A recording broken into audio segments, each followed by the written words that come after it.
নির্বাচন নিয়ে অন্তর্বর্তী সরকারের বক্তব্যের সঙ্গে শেখ হাসিনার কথার মিল পাওয়া যাচ্ছে বলে মন্তব্য করেছেন বিএনপির স্থায়ী কমিটির সদস্য আমির খসরু মাহমুদ চৌধুরী। দুপুরে রাজধানীর বনানীর নিজ কার্যালয়ে ব্রিফিংয়ে তিনি এমন মন্তব্য করেন। বাংলাদেশ তো একটা অনিশ্চিত অবস্থার মধ্যে পড়ে আছে এই মুহূর্তে। বাংলাদেশ কোথায় যাচ্ছে কেউ জানে না।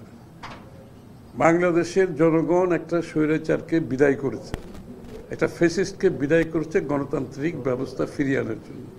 মূলত দিশাই ছিল আন্দোলন। গত 10-15 বছর ধরে এই আন্দোলন একেবারে চূড়ান্ত পর্যায়ে সবাই মিলে স্বৈরাচারকে বিদায় করেছে।